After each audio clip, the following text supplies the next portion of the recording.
It's easy to imagine that after Saturday night, the game was up. Shanann had busted Watts, and there was going to be hell to pay when she got back. But if you thought that, you'd be wrong. Remember, Shanann's pregnant. No matter what's going on with her husband, she absolutely has to find a way to make it work. Unfortunately, Watts feels exactly the same way about Kessinger. He absolutely has to find a way to make that work, to keep things going with her.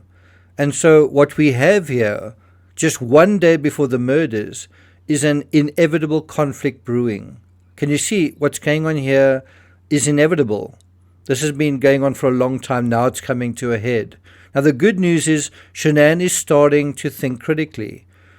Her checking on that restaurant bill is thinking critically. The bad news is just as she starts to suspect him, she second guesses herself.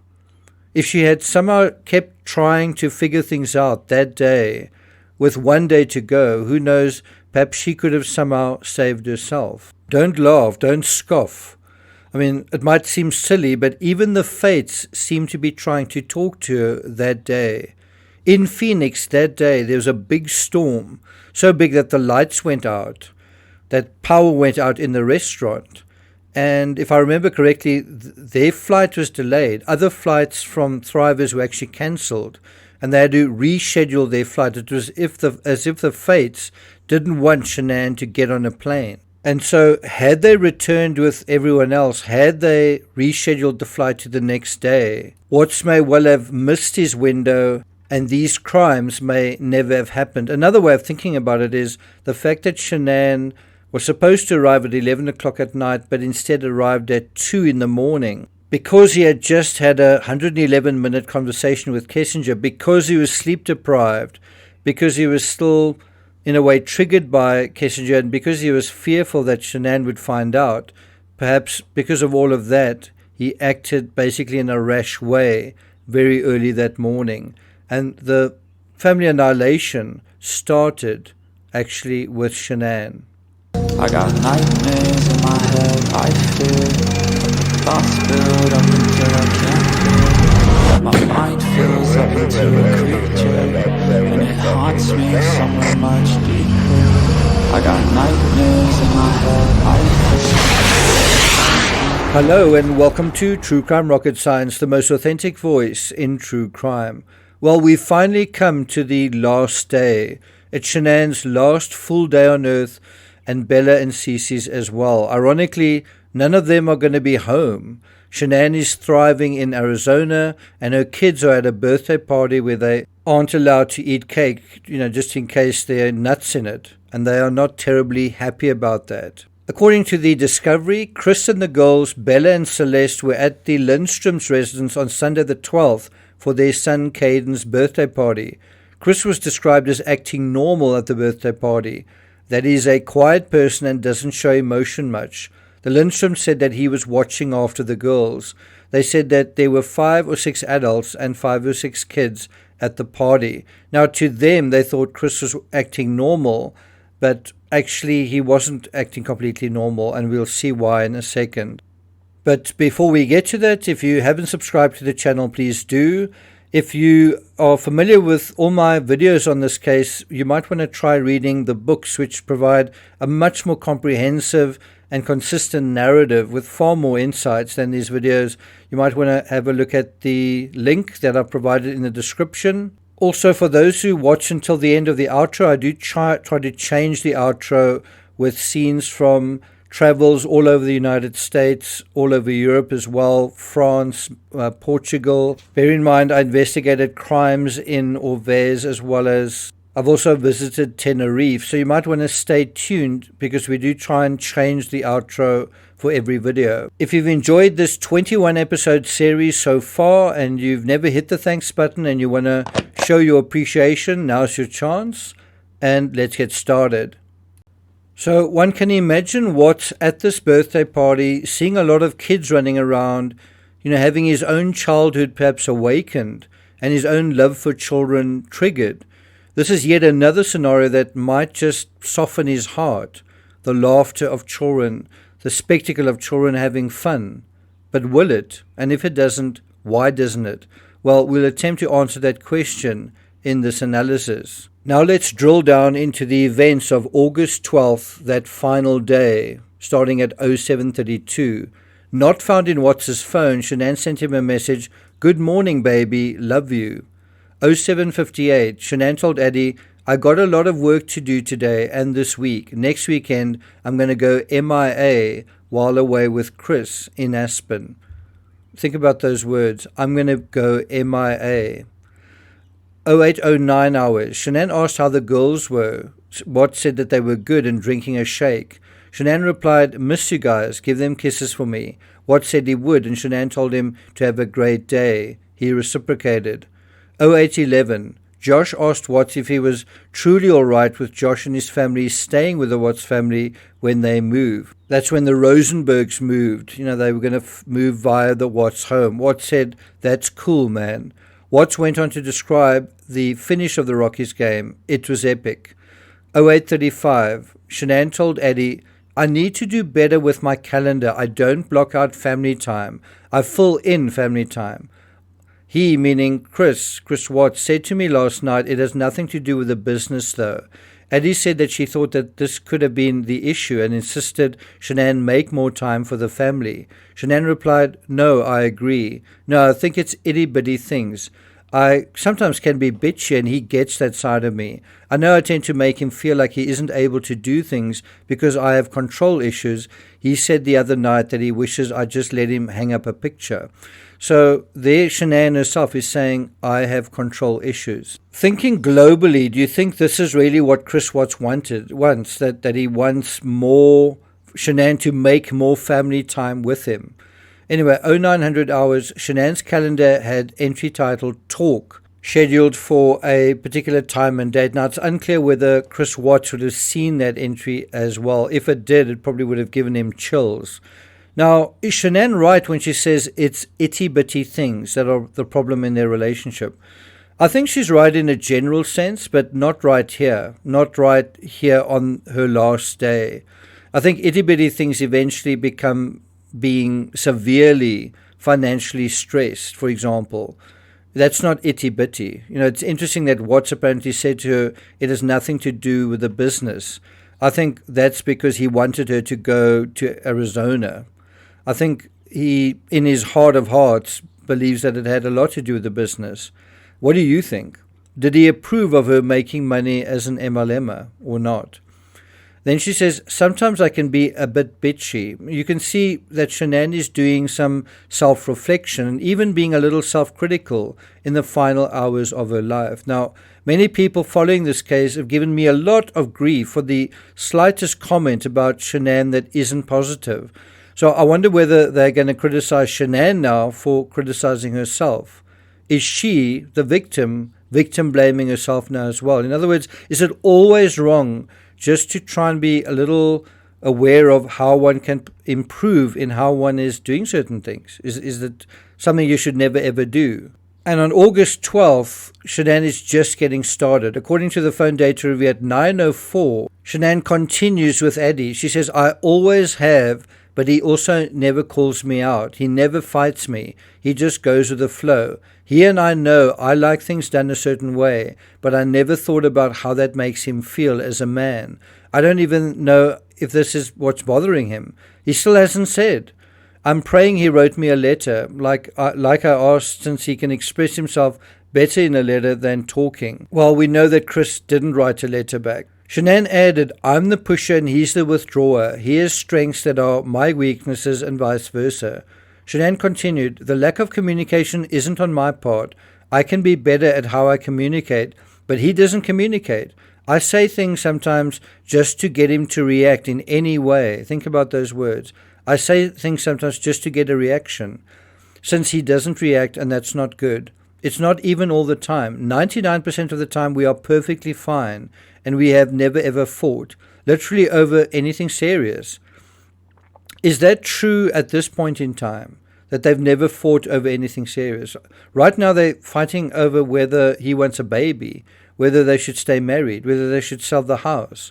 Then she says, "I fought with him over stupid shit like not doing something I asked in a timely manner." Shanann said, I did belittle him without realizing it with his parents.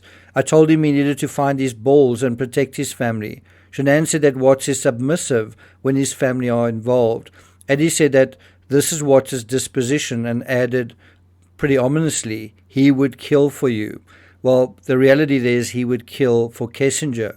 He is about to kill for Kessinger. And by that I don't mean Kessinger asked him to kill. I mean he, in his heart, is killing so that he can make this relationship with Kessinger possible in his mind. We also know that from Watts told the investigators, he said being around Shanann was like always walking on eggshells. That was his version of this whole story, his version of events. And let me ask you, do you think that was true? And do you think he felt like he was walking on eggshells with Kessinger? Shanann told Addy, I told him in a letter I would fight for him and there has to be mutual respect. I did respect his parents enough to deal with them. His mom just didn't, and when alone with me jabs at me. It's not fair. I mean, fuck, I agreed to spend 5 weeks with both parents. That's hell for me.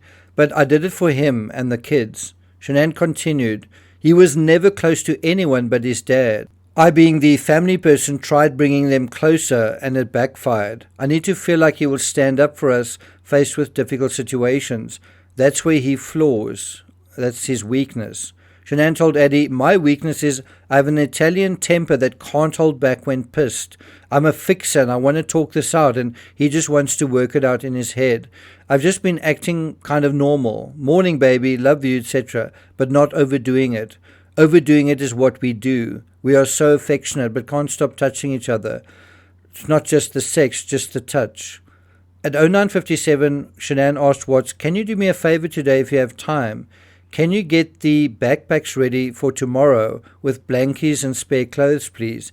If not, I can do it in the AM. Watts said that he would. And so it is very surprising to me, and it warms my heart that you're the type of dad who can pack a bag in the morning, and you know just what to put in there, and you know just what to put in there as a backup in case they have an accident, okay? You know what the clothes to put in there, you know what they have for breakfast, you know what they have for a snack, and a dinner, and a nighttime snack. You can tell me the book you read to your daughters, okay? I know you love them, and you're not faking that, are you? It's real, okay? There's a lot of guys who come in here and try to tell me that, and I know they're lying, okay? Because they can't answer those questions that you can answer, okay? But you are here today lying about something else. So we need to talk about that, okay? About your daughter. I know. This was a brilliant move by Coda because he was basically going into an area that was very true, that showed that he really did understand Chris Watts. And this came out in this last day of the phone data review. Obviously, Coda read some of what was going on, or else was otherwise informed. And so he was aware of this aspect to Chris Watts that made Chris Watts think that he was completely an open book to the investigator. And it was when he did this that Chris Watts actually broke for the first time when he was interrogated. And it was a big step, confessing that he cheated to Shanann. This was the first person that I think he'd effectively told that he was having an affair with, besides possibly his father. Now, I do think Shanann sort of getting the input of her friends like Addy, putting your heads together and trying to resolve a situation, although I think that is good sometimes when you have ordinary problems, there are certain crises that you go through that other people simply can't know the full extent of. Only you do. And that's where you really do have to think for yourself. Only you know your true situation. Only you know your intuitions. Only you know all of those subtleties. And sometimes only you can make the hard, right decision. And so where Shanann says, my weakness is that I have an Italian temper, aren't we allowed to talk about Shanann's weaknesses? And doesn't that mean Shanann isn't allowed to either? And so by the same token, if we can go into this area in a criminal case, maybe we can go into the same area in our own lives, deal with our own weaknesses, address our own shortcomings. So the point is, when we examine the timeline, we the living ought to be allowed to think critically. Thinking critically doesn't mean criticizing. It means evaluating what we know and finding better solutions, better answers than the people in this story. God knows they could have come to a better result, a better answer to the problem that they were facing than Chris Watts in prison, Kessinger's life ruined, and Shanann, the baby, the girls, all dead. Surely there's a better answer than that. And I would hazard, if you ask them directly, if you ask Shanann, ask Chris Watts, if this was an exercise worth doing in your life, like really exploring the alternatives, in other words, to the worst alternative, I think they would say absolutely. And so personally, I think it's fantastic that Shanann was doing sincere introspection about how she could do certain things better. All of us should do this. It's unfortunate that Chris Watts wasn't doing the same thing that day. And ironically, Kessinger sort of was. That day, she said to her friend Charlotte Nelson that she thought he seemed a little too good to be true. Well, she was right. Let's have a look at those texts. And so bear in mind, these texts are being exchanged while Chris Watts is sort of preoccupied at the party. Charlotte Nelson, Nicole Kessinger's best friend, texts her at 13:45 hours on the 12th. How old is he? Nicole answers, 33, I think. Nicole, I just feel like I will always be second place, like he's been there, done that. It's early though, we will see. He's very kind to me. And he works out, so he's super sexy. Don't tell nobody, I haven't made up my mind on him yet. Like he seems too good to be true. Later that afternoon at 11 minutes to 3, she says, haha, yeah, it's the best sex I've ever had, I'm hooked. And then, I think he really likes me. So in Kessinger's case, it seems like the sex has clouded her ability to think critically, and for Chris Watts, perhaps even more so. Let's go back to the timeline. 10:32. Shanann asked Watts to send some pictures of the girls. I miss them. Roughly 18 hours before their murders, Watts took one of the last known images of Celeste in life. He sent this and one of Bella, taken at the same time, to Shanann. Then 10:45 hours. Watts searched Google for Mount Colima. He preserved an image of the volcano spewing lava and smoke. So what is he doing between feeding the kids while he's having kind of online conversations, texts with Kessinger? And do you think that's going to continue while he's at the birthday party, where there's this moment to reevaluate life, including the lives, the value of the lives, just how precious these children are to him? At 11:13 hours, Shanann asked if the girls were taking a nap. Watts said that they were just laying down. Shanann asked Watts, if you have time before they wake up and want to call me back, I'd love to talk to you. Well, Watts said okay. Guess what? He never did. 12:17. Perhaps the last image of Shanann taken in life, the metadata confirmed the date and time. Ultimately, the last image we have of Shanann is actually of her via the doorbell camera. But we'll get to that. I do think there's a more recent photo of Shanann at the Thrive dinner that's more recent than this one. 13:30 hours. Watts took photographs of the girls playing in the distance in a backyard near a small pool. That was at the Lindstrom's birthday party. But of course his focus isn't actually on them. Although he seems normal to the people around him, when he's looking at his phone, they're probably assuming he's texting Shanann. But, just like he was at the trampoline park in Myrtle Beach, he's distracted. He's stealing the odd text with Kessinger. And if anything, it's a bummer. It's a drain on him to be here with them rather than where he's absolutely yearning to be, with her. According to the Discovery, we are aware that there was some drama at the birthday party. Towards the end of the party, Celeste fell in a swing set in the backyard and Chris had to comfort her. And Celeste said that she wanted her blanket. Jeremy and Jennifer said that Chris has always been good with the girls. They described him as a mellow guy. And so perhaps that's where he decides that he wants them out of the picture as well at this birthday party. The babysitting thing is just too much work, too expensive. I'm talking about hiring a babysitter and takes too much time, when he's got to look after them. The Google search at 10:45 for Mount Colima was also obviously related to Colima. We see more of this as the day continued. Watts thinking about her. He also Googles Dead Sea Scrolls. Watts and Kessinger also exchanged text at the birthday party.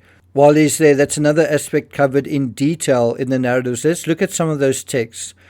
8:12, that's the 12th of August, at 3:14 p.m., that would be slap bang in the middle of the birthday party, he writes, "Nice, that sounds like a good time. I haven't seen an IMAX in a while." So she's talking about taking him to a movie. "Sounds like you're having a fun day with the folks. I'm still at the birthday party. Kids are soaked from water balloons." Then almost an hour later, he texts her, "Been pounding fruit and had a whole jar of asparagus. He didn't smoke any barbecue this time. He did hot dogs, so I did the fruit and veggies." At some point early in the day, Kessinger texted him, "No, you can't buy the scrolls. Dude, the Dead Sea Scrolls are some of the oldest, most important writing in the world." At 14:46, we see another message from Ronnie Watts in the phone data review, the second in 2 consecutive days. But what about their correspondence before that? At 16:56, Watts is still trying to sound like he knows something about geology to his new girlfriend. Again, this is where his head's at. At 15:56 hours, Shanann asked if the girls had fun at the party. Watts said that they were still there and they were having fun. Shanann replied, "Good, I'm glad. Okay, love you." Watts did not respond. 18:44 hours, a photo was created in his image file documenting the temperature setting in the refrigerator. 18:47 hours, a photo of 4 chicken breasts on a barbecue grill was created in his image file. 17:06, Watts told Cody Roberts, his co-worker, "I have the whip checks for the Service 629. I'm going to go straight out there from my house in the morning. I will look at the 319 as well and run the 1129 if you want." So there we have absolute confirmation that at 17:06, at 6 minutes past 5, Watts has not only decided to murder his family, but where he's going to put their bodies. In other words, this happens immediately after he comes back from the birthday party. So in a way, it's almost as if the birthday party is where he's thinking about murder, the practicalities of it. Where is he going, what he's going to do with their bodies. And he's thinking about this because the clock is ticking. As far as he knows, Shanann is going to be home in 6 hours. And so at the very last moment, he's starting to plan the murder. And bear in mind, he chooses the well site more for the kids than for Shanann, because Shanann he buries in the sand. The kids are put into the oil tanks. And so he's literally already decided that part as well. Now, if Cody Roberts had replied, "I'm going to do it, don't worry about it," it's another possibility that this crime may not have been able to take place. But instead, at 17:20, Roberts replies, "I was going to head out there first thing tomorrow to check out the 319. Did Troy talk to you about what I had found there Friday afternoon?" So basically here he's saying, I'm going to actually do it. At 17:23 hours, that's 3 minutes later, Watts answered, "Yep, I was standing right next to him. I was giving him a fire stick to look at. I can go out there though. No sense in both of us going out there. LOL." 17:26 hours, Watts searched Google for the Dead Sea Scrolls. So again, in between really planning the nuts and bolts of this murder, he's basically thinking about how to talk to Kessinger and how to respond to some of her questions and comments. 18:09 hours, and that's really when it's carved in stone, really. Roberts responded, "All right, sounds good, man. I appreciate it." Meaning you can go out to 319 by yourself that morning, first thing in the morning. And guess what he's going to do when he does that? He's going to hide the disposal of his children, of his family, in this just going to the work site. And in a sense, he succeeded because no one could imagine or believe what he had actually done. As far as the investigators were concerned, for a good long while, the family had simply disappeared. Cody Roberts goes on to say, "I can let you know in the morning and let me know if you find anything at the 319. If not, we may pressure test that BP line and see if it's leaking underground." 19:46 hours, Shanann asked, "Hey honey, kids in bed," and asked for pictures. Watts replied, "Bella just back in bed." Shanann noted, "They must be exhausted." Ominously, Watts resent the images from early in the day at the dinner table, and then he added this image taken late in the day at the birthday party, the last known image of Bella in life. And I must say, when I first saw that, I thought, At this point, I'm sure that the girls aren't alive anymore, especially because he ended up having this 111-minute conversation with Kessinger, and he probably didn't want to be overheard by his own children. In any event, now the fates are really working. It's 1954 hours. Shanann tells Watts the power went out during dinner with Cindy and Addy before the airport. And then she sent a photograph of the darkened restaurant. She commented on the photograph, just sent, "Great job on Bella's hair." And Watts replied, "That sucks." Yeah, she cooperated. Shanann explained, "Really bad dust storm, rain, thunder and lightning." Shanann said that Cindy bought their dinner. Shanann concluded, "Praying it doesn't cancel flight." Addy's flight was cancelled this morning. 20 hours. Shanann called Watts and held a 9-minute conversation. Revealing how their talk went, immediately after this call, she told Watts, "Sorry I bothered you. I just wanted to talk to you." Well, Watts is really done. He is at the point where he's about to commit these murders. He's decided to do it. And what he really wants to do at this point is talk to Kessinger. He's also frustrated that he can't be spending the night with her. 20:31, Shanann told Addy that she can call Chris about Jack. He's up. And so at 20:33, Shanann told Watts, "Thank you for taking good care of the kids this weekend so I can learn and work. I appreciate it." 20:45 hours. Watts returned a missed call to Addy and held a 16-minute conversation. Moments later, he told Shanann, "You're welcome. I just talked to Addy." In their follow-up messages, it's clear that Watts offered Addy mechanical advice on a car. So this is what he's doing on a Sunday night. And, instead of him talking to Shanann, he's talking to Addy. Addy is very aware of what's going on. And so one does wonder whether that was manufactured as well, where Shanann is trying to get Addy's impression of Watts and whether she can pick up anything that's going on. 21:09 hours. Shanann asked Watts, "What kind of vegetables do you want with dinner tomorrow?" Watts replied, "Green beans." Shanann said that she would buy them tomorrow at Costco along with other items. Of course, that would not happen because this was her last today. There would be no tomorrow. Shanann soon told Watts that she was ready to come home. "I'm ready for bed." 21:11 hours. Shanann sent a message to Addy explaining the accompanying text that was what Shanann planned to tell Watts tomorrow night. The message read, "Can you please tell me something, because just like you, I'm in my head." So you can tell that Shanann is very aware that something's going on. "I try to fix things and make them better, and this is making me crazy. I know that you need time. I want to give you what you're asking for and respect your space. I need some time. This place that I'm in my head, is not a good place." Well, it certainly wasn't. "It is not healthy for me or Nico. I need you to help me or help me help you. I need you to give me just a little bit of what I did or didn't do so that I'm not going crazy in my head or figure it out." So she's saying, please tell me what I did wrong or what I didn't do. I know I can't fix this by myself, that we are going to have to work together. So again, yes, she's thinking critically at the very last moment that night. Let's sort out this problem. But, it's too late. He's already decided to murder them. 21:29 hours. Shanann made an unanswered call to Watts. 21:44. Why do you think that was an unanswered call? 21:44. Shanann told Watts, "Tried calling you to give you an update, was starting to board, and they announced that our crew isn't here yet, and it's going to be a minimum of an hour before they are here." And so at this time, Watts understood that Shanann would be on the flight, which meant the coast was clear for him to call Kessinger. And so even though she isn't on that flight, Watts isn't going to end the call with Kessinger. He really wants to be with her, physically with her, in bed at her home. The best that he can get is a 111-minute conversation. 21:45 hours. Shanann receives a calendar alert, flight 6149 from Phoenix to Denver. 23:21 hours.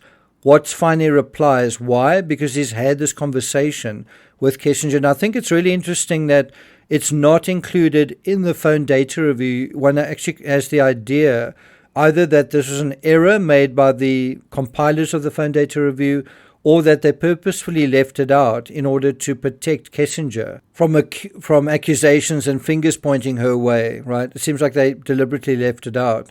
Anyway, Watts finally replied, "Holy crap, sorry, I passed out on the couch. That's going to be late." And I think the terms he used there, he leaves on his phone. He knows that that's going to be recorded. And so it sounds very conversational, very familiar. But otherwise, he's ignored Shanann. So if we take the phone data review at face value and we don't think critically about it, it's a little anomaly for which there might be a few explanations. The fact that Watts takes 90 minutes to respond to a text. Perhaps he did pass out on the couch. Is that right? Did he pass out on the couch like he said? Actually, no. Missing from the phone data review are Kessinger's calls, including arguably the most material phone call of the entire case. This one, lasting 111 minutes at 21:21. Bear in mind, Watts calls Kessinger, not the other way around. Well, that brings us to the end of August 12th, and you can see just how important the phone data review is, going all the way back to July, even before that, June as well. And I hope while we've done this review, you've realized the significance of context and how it plays out into motive and the execution of a crime. Thank you very much for listening to this series. Take care, and I'll see you guys next time.